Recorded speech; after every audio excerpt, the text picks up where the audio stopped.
முக்கால்வாசி முதுகு அப்பட்டமாய் தெரியும் மாதிரி தைக்கப்பட்டிருந்த அந்த பிளவுஸை அணிந்து கொண்டு ஆலோயிர கண்ணாடியின் முன்னால் நின்று அப்படியும் இப்படியும் திரும்பி அழகு பார்த்தாள் அஞ்சலி. அரைவாசலில் கையில் பால் குவளையோடு நின்றிருந்தாள் கமலம். பாதாமும் குங்குமமும் கலக்கப்பட்ட அந்த பால் ஏலக்காய் வாசனையோடு குவளை நிறைய தழும்பி இதமான சூட்டோடு இருந்தது.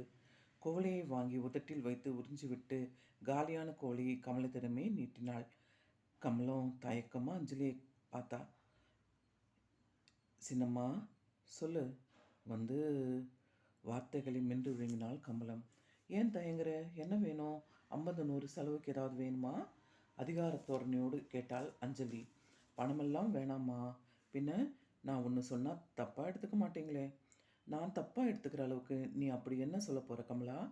புருவங்களை உயர்த்து பார்த்தாள். நீங்கள் தாயில்லாத பொண்ணு. நல்லது எது கெட்டது எதுன்னு தெரியாத வயசில் இருக்கீங்க. பெரிய ஐயாவோ ராப்பகல் பார்க்காம எந்த நேரமும் பிஸ்னஸ்ன்னு அழுதுட்டு இருக்காங்க. அதை கவனிக்கவே அவங்களுக்கு நேரம் பத்தலை. அதோட பாதி நாள் வெளியூரில் இருக்காங்க.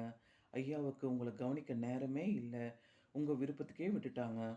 அஞ்சலியை நேர்பார்வை பார்க்க தயங்கி தலையே குனிந்த மாதிரி பேச்சை தொடர்ந்தாள் கமலம். நான் உங்கள் வீட்டு வேலைக்காரி தாம்மா.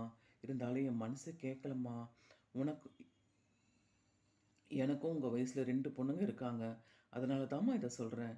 இந்த ஊரும் உலகம் ரொம்ப பொல்லாததுமா. வாழ்ந்தா வயிறு எரியும், கெட்டுப்போனால் கை கொட்டி சிரிப்போம். இதெல்லாம் எதுக்காக என்கிட்ட சொல்கிற கமலம்? இப்போ என்ன நடந்துருச்சு? அஞ்சலி கமலத்தை எரிச்சலாய் பார்த்தாள். எதுவும் நடக்கலை.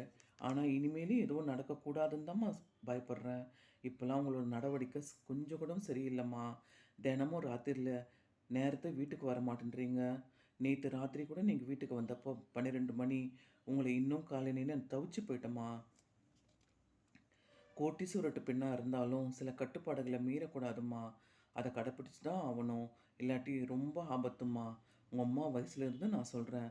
இனிமே ராத்திரி ஆனால் சீக்கிரமாக வீட்டுக்கு வந்துடுங்கம்மா.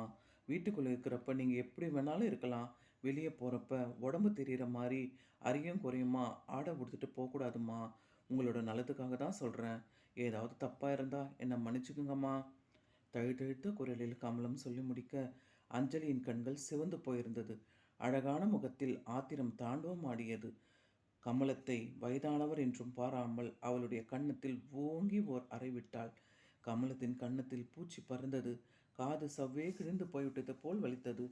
கண்களை இருட்டி தலையை சுற்றி கொண்டு வந்தது. ஏலக்காய் வாசனை மூக்கை தொலைத்தது. அடுப்பில் கொதித்து கொண்டிருந்த பால் கொழுக்கட்டையை பாத்திரத்தில் இடுக்கியால் பற்றி கீழே இறக்கி வைத்தாள் பவித்ரா.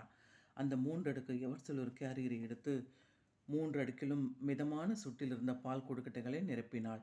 கேரியரை கையில் தூக்கி கொண்டு அடுக்கலையை விட்டு வெளியே வந்தாள்.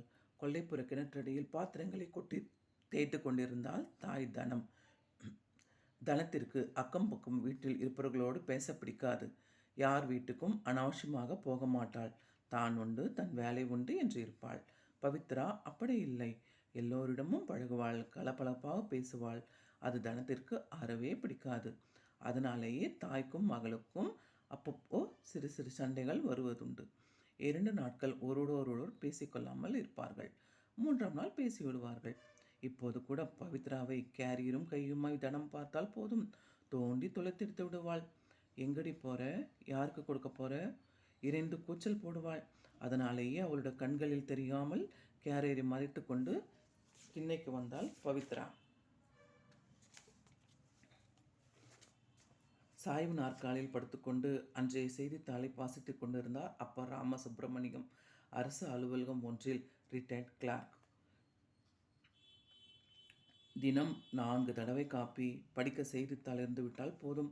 எதை பற்றியும் கவலைப்பட மாட்டார். ஒவ்வொரு மாதமும் பென்ஷன் பணத்தை வாங்கி தனத்தின் கையில் தருவதோடு அவரோட வேலை முடிஞ்சுவிடும். பவித்ரா ராமசுப்பிரமணியத்தை தாண்டி நடந்தாள். வாசலில் இறங்கி எதிரில் இருந்த சசிகுமார் வீட்டில் புகுந்தாள். சசிகுமாருக்கு டிஃபன் பரிமாறி கொண்டிருந்தாள் பானுமதி. பவித்ராவை பார்த்ததும் முகத்தில் மலர்ச்சி காட்டி வரவேற்றாள். வா பவித்ரா, வந்து உட்காரு, ஒரு வாய் டிஃபன் சாப்பிடு. வேணாத்த, இந்தாங்க இதை பிடிங்க. கையில் இருந்த டிஃபன் கேரியரை நீட்டினாள். அடிக்கண்ணால் சசிகுமாரை நோக்கினாள். அவன் தேங்காய் போண்டாவை வாயில் வைத்துக்கொண்டு சாப்பிட்டு கொண்டிருந்தான். இவளை பார்க்கவும் இல்லை. என்ன பவித்ரா இது? கேரியரை கையில் வாங்கி பானுமதி கேட்டாள். திறந்து பாருங்க. கேரியர் திறந்தால் பானுமதி. உள்ளே இருந்த பால் கொழுக்கட்டைகளை பார்த்ததும் மனசுக்குள் சிரித்து கொண்டாள். என் பிள்ளைக்கு பால் கொழுக்கட்டைன்னா உசுறு அப்படின்னு என்றைக்கோ நான் பவித்ராவிடம் சொன்னது ஞாபகத்துக்கு வந்தது. அதை மனசில் வச்சுருந்தா இன்னைக்கு செஞ்சுன்னு வந்திருக்காளோ என்று எண்ணினாள். எங்கள் அப்பா ஆசைப்பட்டு கேட்டார்னு பண்ணினேன். நல்லா இருக்காருன்னு சொல்லுங்க அத்தை என்றாள் பவித்ரா. அவள் சசிகுமாருக்காக தான் செஞ்சா. ஆனால் அதை வெளிக்காட்டி கொள்ள முடியவில்லை. அவள் செய்த பால் கொழுக்கட்டையை சசிகுமார் ஆசையோடு ரசித்து சுற்றித்து சாப்பிடுற அழகை காணும் ஆவலில் அங்கேயே சற்று நேரம் நின்றாள். சசி, இந்தா உனக்கு பிடிச்ச பால் கொழுக்கட்டை, பவித்ரா வீட்டில் பண்ணது, எடுத்து சாப்பிடு. வேணாம்மா, எனக்கு வயிற்ற புரட்டுது. உனக்கு பிடிக்குமேடா, கொஞ்சமாவது சாப்பிடு. நீ பண்ணின தேங்காய் போண்டவையும் முந்திரி அல்வாவையும் ஒரு புடி பிடிச்சிட்டேன். வயிறு ரொம்பிடுச்சு. மேலே மேலே இதையும் சாப்பிட்டா வாந்தி எடுத்துருவேன். வேணும்னே நீ சாப்பிட்டுக்கம்மா. கையை கழுவிட்டு சசிகுமார் எழுந்தான். பவித்ராவின் மனசு குமுறியது. நமக்கும் அப்படி தான் இருக்குது ஃப்ரெண்ட்ஸ். நாளைக்கு அடுத்த பக்கத்தில் சந்திக்கலாம் ஃப்ரெண்ட்ஸ். Bye friends.